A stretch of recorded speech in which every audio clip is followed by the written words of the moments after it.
रीवा से अनिल शर्मा। रीवा एसपी विवेक सिंह ने रीवा के पत्रकार रोहित पाटिल को किया सम्मानित। एसपी विवेक सिंह बोले, पत्रकार रोहित पाटिल जुड़ी समस्याओं को भी लाते हैं।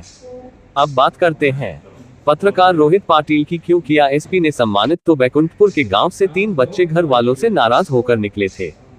तब पत्रकार रोहित पाटिल ने एसपी विवेक सिंह से बात की और बच्चों को सुरक्षित करने के लिए कहा कि बच्चे 2 दिन पहले घर से पिता से नाराज होकर निकले थे। बच्चे में 13 और 11 साल की 2 लड़कियां और 6 साल का लड़का शामिल था। पत्रकार रोहित पाटिल को ढेकहा के समीप लावारिस हालत में घूम रहे थे। तब पत्रकार रोहित पाटिल ने बच्चों को देखा और उनसे पूछताछ की और बच्चों ने बताया कि वे अपने बाबा के पास गुजरात जा रहे हैं, जो पत्रकार को संदिग्ध लगी। पत्रकार रोहित पाटिल ने एसपी विवेक सिंह को सूचना दी। पत्रकार रोहित पाटिल की सूचना से एसपी विवेक सिंह ने उस थाने के अंतर्गत को सूचना दी और पुलिस थाने लाकर सुरक्षित किया। के साथ नहीं रहना चाहती। मेरे पापा हमेशा हम तीनों को गाली देते, मारते। मेरी मम्मी को भी ऐसे ही मारते पीटते थे और उनका कहना ना सुन के वो।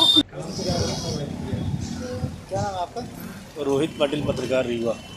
पुलिस अधीक्षक रीवा विवेक सिंह ने आपको संबोधित किया है, क्या मामला था और किस तरह का आपने कार्य किया था? दरअसल मामला ये था कि अपने पिताजी से नाराज़ होकर 2 लड़कियां और एक लड़का लगभग 10-12 साल के, ये तीनों घर से चले आए थे। तो ढेकहा में हमको वहाँ पर मिले, तो हमने इनसे पूछा कि यहाँ कैसे चले आए। इन्होंने बोला कि ऑटो से आए हैं। तो उन्होंने बोला कि बर्थडे था, वो पैसा हमको मिला था, उस पैसे से हम यहाँ चले आए हैं तीनों। हमने बोला कहाँ जा रहे हैं आप लोग?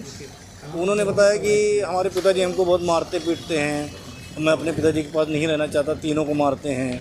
और हमारे दादा वहाँ गुजरात में रहते हैं, तो हम गुजरात जाना चाह रहे हैं। तो हमने बोला कि वहाँ कैसे जाएंगे? तो कहा हम यहाँ तक तो पहुँच गए हैं। तो फिर हमने कहा कि 3 छोटे छोटे बच्चे हैं, साथ में कोई है नहीं, कहीं कुछ हो जाएगा इनको। तो हमने पुलिस को सूचना दी थी, सिविल लाइन को। पुलिस आई थी और फिर बच्चों को लेके गई थी।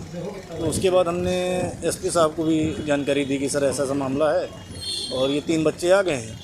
तो फिर एसपी साहब फिर उनको 1 स्टॉप सेंटर भेजे हैं। और अभी जानकारी मिली कि एसपी साहब बता रहे हैं कि बच्चे सुरक्षित हैं। तो अपने को ये लगा कि बच्चे कहीं कुछ हो ना, इसलिए अपन ने पुलिस को सूचना दे दी थी। बच्चे कहाँ के रहने वाले थे और कहाँ जा रहे थे? ये बैकुंठपुर के रहने वाले थे और ये अपना गुजरात जाना चाह रहे थे दादा के पास। सर 3 बच्चे नाबालिग रास्ते में मिले थे, क्या पूरा मामला?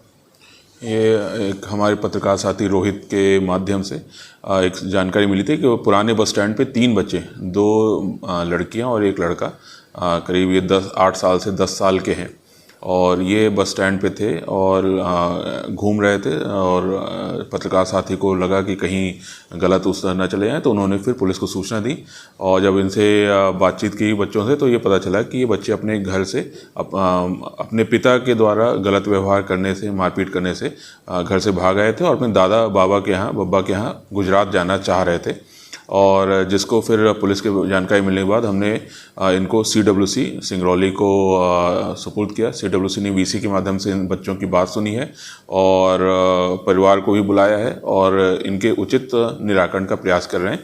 बहरहाल अगर ये बच्चे कहीं चले आते तो कहीं ना कहीं एक संभावना बनी रहती है कि कहीं कुछ इनके साथ गलत भी हो सकता है। तो इस तरह की संभावनाओं को देखते हुए एक अच्छा कार्य यहाँ पे पत्रकार साथी द्वारा किया गया है।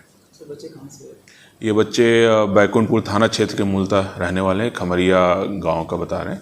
और बाकी जानकारी अभी क्योंकि CWC में विचारण में है, तो इसलिए अभी बाकी जानकारी नहीं बता सकते। वजह क्या थी सर, क्यों घर से निकले? अभी इनका ये कहना है कि इनकी माँ अलग हो गई हैं पिता से, पिता के दुर्व्यवहार के कारण से।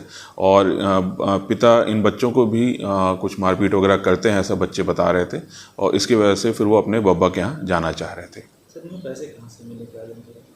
अभी तो जो भी इनके, क्योंकि अभी ऐसा कुछ जानकारी नहीं है कि कैसे क्या है, वो CWC पूरी चीज़ पूछेगा, काउंसलिंग करेगा और परिवार को भी काउंसलिंग करेगा ताकि ये बच्चे उचित इनकी परवरिश हो पाए। सर जब जानकारी मिली थी कि पड़ोस में किसी बच्चे का बर्थडे था, वहाँ से पैसे जुटाए उन्होंने, फिर इसके बाद निकले अपने घर से?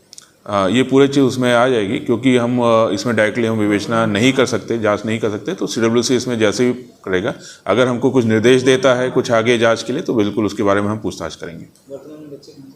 अभी वो CWC के द्वारा आश्रित केंद्र जो है 1 स्टॉप सेंटर, वहाँ पे हैं बच्चे। पिता पर कार्रवाई की जाएगी?